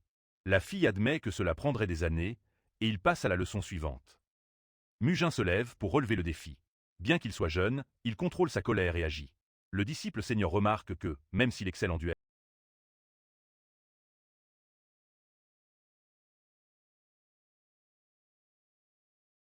il frappe, visant le maître de l'hésitation. Mugwa esquive aisément et remarque que le garçon n'est pas aussi rapide qu'il le devrait. Pourtant, le jeune ne renonce pas et tente d'attaquer par derrière pendant que le disciple seigneur se retourne. Cependant, une canne le touche doucement dans le dos et il comprend que ce n'est pas l'épée. Indigné, il demande pourquoi le garçon n'utilise pas toutes ses capacités, s'inquiétant plus pour lui que pour l'attaque. Mugwa utilise l'autre pour frapper Jument d'un coup violent directement à la poitrine, provoquant une douleur si intense qu'il perd son souffle et faillit vomir. Ses amis regardent anxieusement car ils savent combien cela a dû faire mal. Jument tombe au sol sous l'impact du coup, et Mugwa conclut qu'il a plus peur de blesser les autres que de mourir, et que c'est sa faiblesse. Le jeune homme se relève avec douleur tandis que son maître réfléchit que cela pourrait ne pas être un problème maintenant, mais cela le sera lorsqu'il fera face à un vrai adversaire.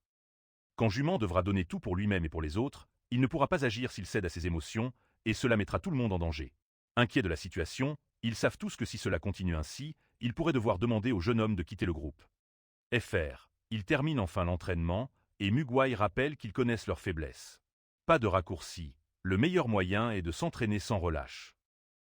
FR. Ils concluent en disant que s'ils comprennent cela, ils doivent s'entraîner comme s'il n'y avait pas de lendemain, car la seule façon de surmonter un problème est de l'affronter. Jument écoute attentivement, mais reste au sol, se sentant comme un échec. La nuit tombe. FR. La lumière de la lune se reflète sur la lame pâle. Mugwa transpire en s'entraînant, quand quelqu'un le surprend en lui demandant s'il a décidé de s'entraîner tard. C'est le leader, Quimboyum. FR. L'homme admet être impressionné, car beaucoup négligeant l'entraînement de force, et dit que Mugwa lui rappelle le roi du point de fer. Ils se font face dans la cour, et le jeune homme dit qu'il peut partir si le leader veut l'espace pour s'entraîner. FR. S'approchant du sujet, l'homme dit qu'il a en fait besoin d'un service, et demande poliment au disciple seigneur de le tuer immédiatement. Avec un air apathique, le jeune homme le fixe.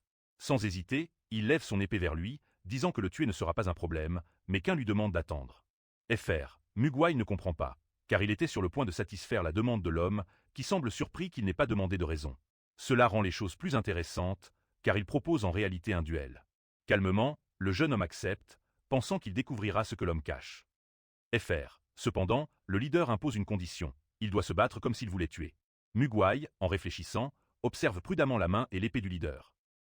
FR. Quin termine son raisonnement en disant qu'il n'y a pas de sens à s'entraîner si ce n'est pas pour de vrai, et qu'il se battra aussi comme s'il voulait tuer le disciple. Le combat commence avec Quin se déplaçant à grande vitesse, mais il fait un saut massif vers Mugwa. FR. Plutôt que de frapper tout de suite, il saisit le manche à deux mains et s'agenouille pour esquiver le deuxième coup qui effleure ses cheveux. Puis, il se relève, brandissant sa lame d'acier vers le leader, ses mouvements sont froids et rapides. FR. Leurs armes s'entrechoquent dans les airs en bloquant les attaques. Mugwa serre les poings et prend de l'élan, frappant Quin au plexus solaire.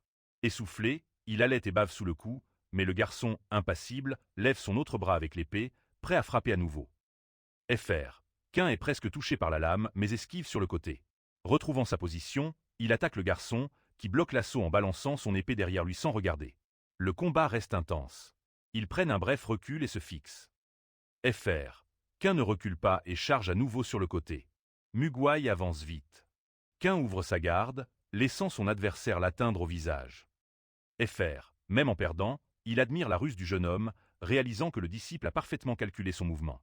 Marquant une pause, le leader demande comment il a vu le schéma. FR. Mugwa explique qu'il a réalisé que Quin met beaucoup de force dans ses coups, mais utilise à peine des techniques de poignard. Il a aussi découvert que Quin cachait le fait qu'il n'est pas habitué à se battre de la main gauche et à profiter de cette faille. FR. Le leader acquiesce et admet qu'il apprend encore à se battre avec le seul bras qui lui reste. Pour le disciple, ces changements semblent naturels et il trouve impressionnant comment le leader surmonte ses difficultés. FR. En analysant les techniques, il note que la force excessive des lancers d'épée déséquilibre les mouvements. Le jeune homme conseille au leader de se concentrer sur la précision et les techniques de perçage. Quin semble mieux comprendre ce qu'il doit faire. FR. Pendant leur conversation, Mugwai remarque que le leader ne voulait pas montrer toute sa puissance. Surpris, l'homme admet que c'est vrai, mais que le garçon n'a même pas utilisé la moitié de sa force. Il ajoute que s'il avait tout donné, Qin aurait été gravement blessé. Fr. Le leader convient que c'était mieux ainsi. Ils poursuivent leur discussion alors que le jour se lève et que les premiers rayons de soleil illuminent le champ. Éreinté, Qin remercie le disciple et se dirige vers ses quartiers. En marchant, Mugwai réalise que tester ses compétences n'était pas la seule raison. Fr. Son vrai objectif était d'évaluer.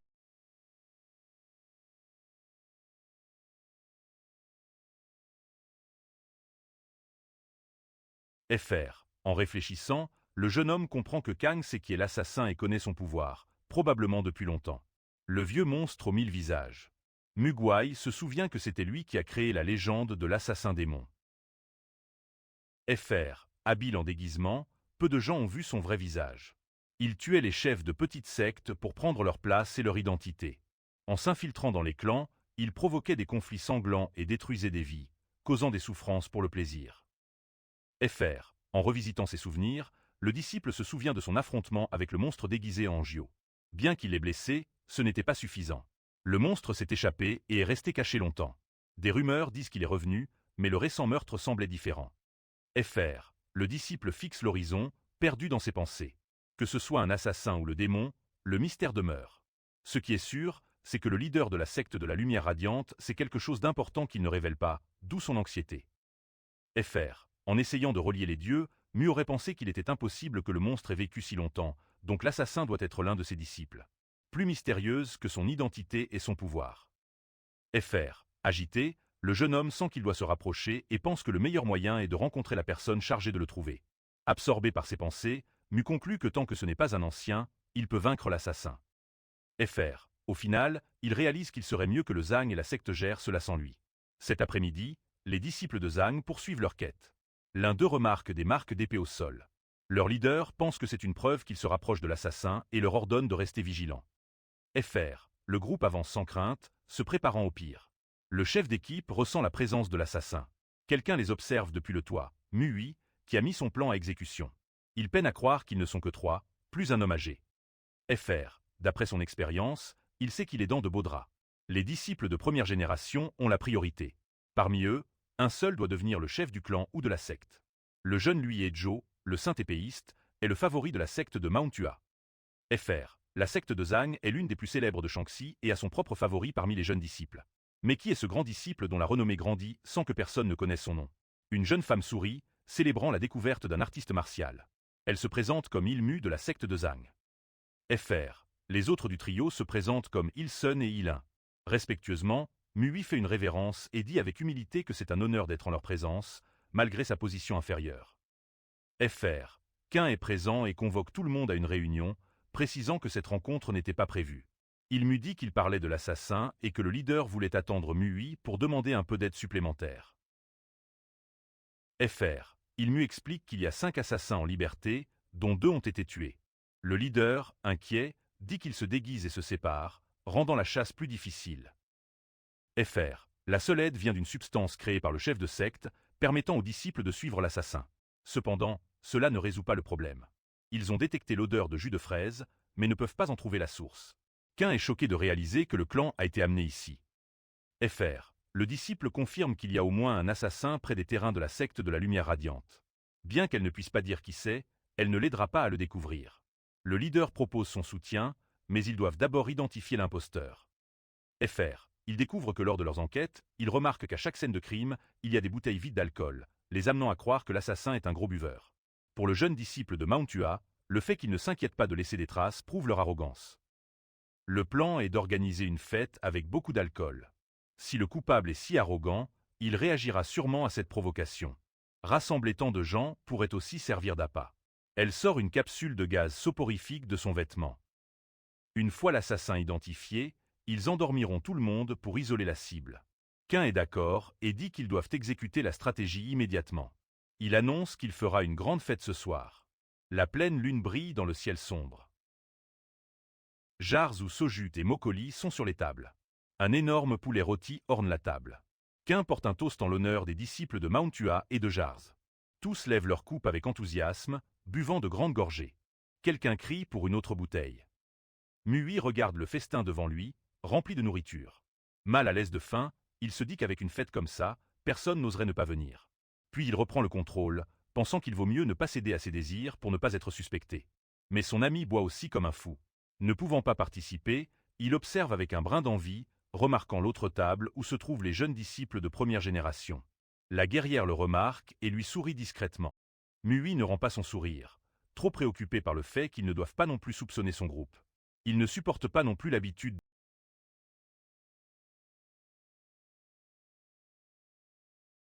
Il s'excuse de la fête, disant qu'il doit se reposer pour s'entraîner. Personne ne comprend son départ. Mui donne le signal pour chercher l'assassin. Sona remplit une coupe de mokoli. 2 suspects boivent trop. Un troisième remplit une coupe de soju, ingurgitant d'un seul coup sans respirer.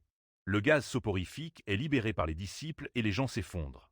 Seuls les guerriers restent éveillés, mais personne ne se lève. Cela signifie que soit l'assassin n'est pas là, soit il a compris le plan et fait semblant de dormir avec les autres. Mui échange des regards avec Ilson et ils arrivent à une conclusion inattendue.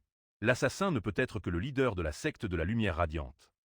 Ilmuet indique qu'elle va faire la garde, car ils ne peuvent pas déterminer s'il n'y a qu'un seul assassin sur place ou plusieurs. La salle tombe dans un silence complet, et ils partent à la recherche du leader pendant que Mui demande à Ilmuet de s'occuper de ses disciples. Elle reste assise, observant. Quelqu'un ouvre une fissure dans la porte de la chambre du chef de secte. Impatient, l'homme fait les 100 pas et demande s'ils ont déjà découvert qui est l'infiltré. Son expression et son regard changent légèrement en sentant que quelque chose ne va pas. Tous les jeunes disciples sont simplement prêts à attaquer. L'accusant d'être l'assassin, les 3 exigent que le leader se révèle et se rende. Kan continue de les regarder sérieusement. Mui le menace et lui demande s'il compte encore le nier. Il se prépare à affronter le leader. Soudain, une épée transperce Illume. Son sang gicle, tachant son ami. Le leader se jette sur Ilson et le pousse hors de la fenêtre d'un coup rapide. Mui assène aussi un violent coup au corps d'Illume. Les 2 regardent tomber les assassins dans le champ en dessous. Le jeune disciple de Mount Ua soupçonnait déjà qu'ils étaient les coupables, surtout après avoir dit qu'ils pouvaient sentir le démon. Même blessés, ils ne meurent pas. Les assassins se relèvent, les yeux rouges. Mui et Kan se précipitent vers la cour. Ils demandent à Illume s'il va bien après sa blessure. En partant, l'assassin tente de se remettre, sans savoir que Mui veut tester ses arts martiaux sur lui. Kan confirme que le disciple avait raison, il en reste un. Mais le jeune homme avait tout planifié et tendu un piège à Ilmuet avec les autres. Elle regarde tout le monde s'endormir. Avant d'attaquer dans son envie de corps, comme un vrai démon, elle tend ses griffes vers Muewa. Mais elle remarque un mouvement soudain. Mui charge avec sa grande épée, la repoussant. Mui est projeté par la fenêtre, mais atterrit sur ses pieds. Surprise, elle ne comprend pas comment ils n'ont pas dormi à cause du gaz. Mui traite Ilmuet de lâche pour avoir conçu un plan aussi fou. L'assassin observe alors qu'ils enlèvent tous les tissus de leur nez. Elle comprend vite qu'ils étaient malins et avaient tout prévu. Face à son pouvoir, Ilmuet se moque du trio et demande s'il compte vraiment l'affronter. Selon son évaluation, ce sera facile et ennuyeux de les vaincre tous. Elle propose alors au groupe de laisser Muewa à elle et de fuir loin. Ses yeux rouges brillent d'une lueur terrifiante. Dans la cour, Kan charge Ilson, bloquant un de ses coups avec son bras. Le démon trouve le mouvement trop évident. Mais Kan riposte avec un puissant coup de pied au ventre, et l'assassin devient furieux. L'épée du leader fend l'air vers l'ennemi, déstabilisant Ilson. Le chef de secte n'hésite pas à trancher le bras droit du démon. Alors que le sang gicle, l'assassin attaque Kan avec férocité, griffant son visage. Il se met en position d'attaque. Il lance ses griffes vers Muewa, mais le jeune homme les tranche d'un coup d'épée rapide. Affaibli, le démon reçoit un violent coup de poing au ventre et recule. Ses yeux brillent de haine en fixant son adversaire. Imperturbable, le jeune disciple ne s'arrête pas et assène un autre coup de poing à l'assassin. Ilin est repoussé, mais reprend de l'élan et charge vers Muewa à grande vitesse. Mais Sudmei perd sa force et tombe à genoux, submergé par une douleur intense. Le disciple seigneur observe la situation et note que l'assassin est plus faible que prévu. Les techniques de mimétisme facial et de contraction osseuse ne fonctionnent que s'il regarde la victime dans les yeux. Muewa conclut qu'ils ont croisé les disciples de Jonin et veut savoir qui est derrière eux, admettant que le jeune homme a raison dans son évaluation. Le démon révèle que 2 d'entre eux ont été tués lors de la rencontre, mais qu'ils ont vaincu les disciples. Mais Muewa ne croit pas cette version de l'histoire car les assassins n'ont pas de véritables compétences et ne sont pas à la hauteur des disciples. Il l'appelle simplement arrogant, révélant enfin l'épée en sa possession. Le jeune homme est stupéfait en voyant l'arme, symbole de la secte forgée par de grands forgerons. Cependant, en y regardant de plus près, il réalise que c'est une réplique. Le démon précise que fabriquer une telle épée n'est pas à la portée de tous, et même la reproduire est un exploit majeur. C'est bien une épée de la secte des zombies. Malgré cela, le disciple senior a des doutes et se demande comment ils ont eu accès à une telle arme et s'ils ont vraiment tué les membres du groupe. L'assassin réalise que Muwa ne croit toujours pas leur histoire. Puis il demande légèrement si le jeune homme est au même niveau que ses camarades disciples. À ce moment-là, Muwa est stupéfait et explique que même les assassins démons ont des niveaux de force différents, citant leur leader, très puissant.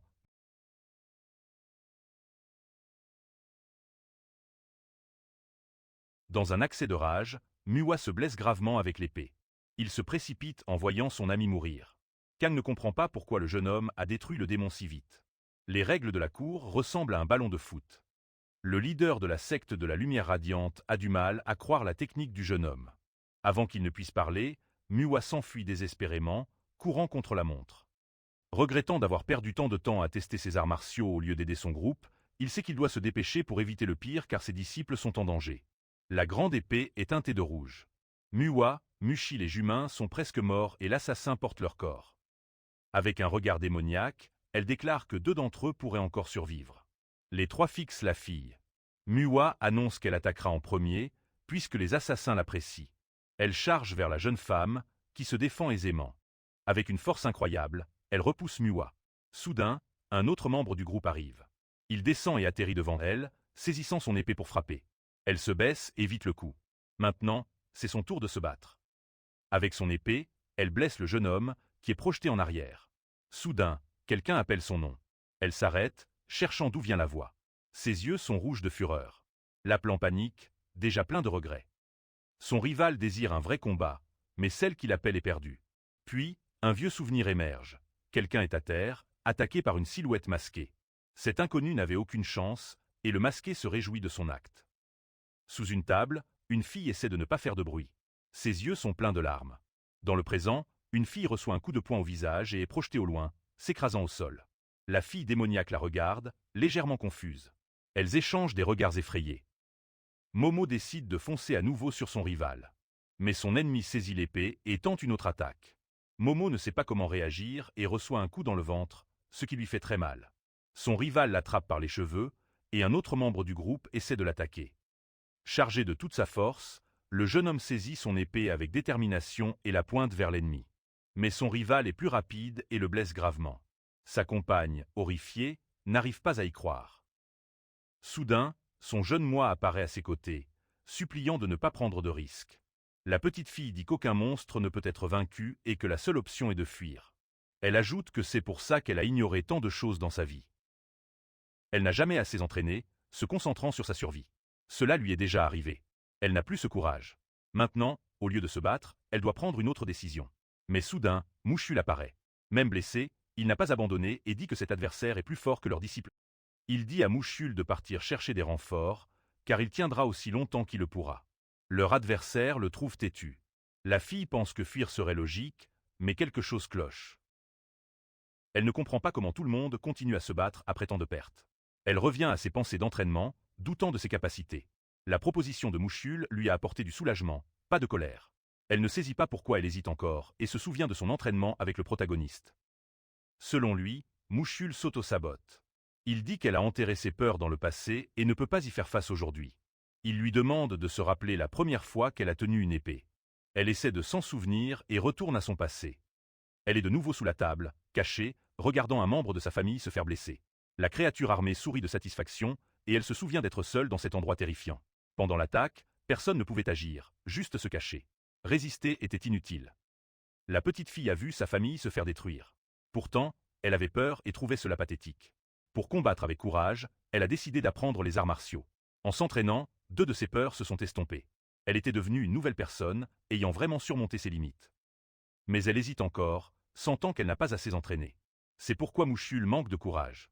Elle ne comprend pas comment les autres continuent à lutter contre cette hésitation, ni pourquoi elle a ressenti du soulagement à l'idée de partir. Elle ne se sent pas différente de son enfance. Elle a l'impression de n'avoir rien surmonté et d'agir comme une lâche. Son entraînement semble inutile. Elle réalise qu'elle a seulement essayé d'échapper à sa lâcheté. Pour elle, cette résistance est pathétique. Pourtant, son équipe se bat toujours contre l'injustice, même blessée. Et c'est pourquoi elle a voulu être comme eux. Dans la bataille, elle se redresse avec détermination. Elle décide de ne plus fuir. Son rival, surprise, la regarde. En levant la tête, elle voit le guerrier charger vers elle. Elle trouve curieux qu'elle n'ait pas fui, mais c'est toujours irritant. Malheureusement, ce monstre se défend et frappe la fille de toutes ses forces. Elle est projetée en arrière, complètement meurtrie. Plus tard, la femme démoniaque empile les corps de l'équipe avant de remarquer un mouvement derrière elle. Elle se retourne et voit le protagoniste à genoux près d'un corps. Il s'excuse d'être en retard et leur demande de tenir encore un peu. Le jeune homme veut en finir rapidement.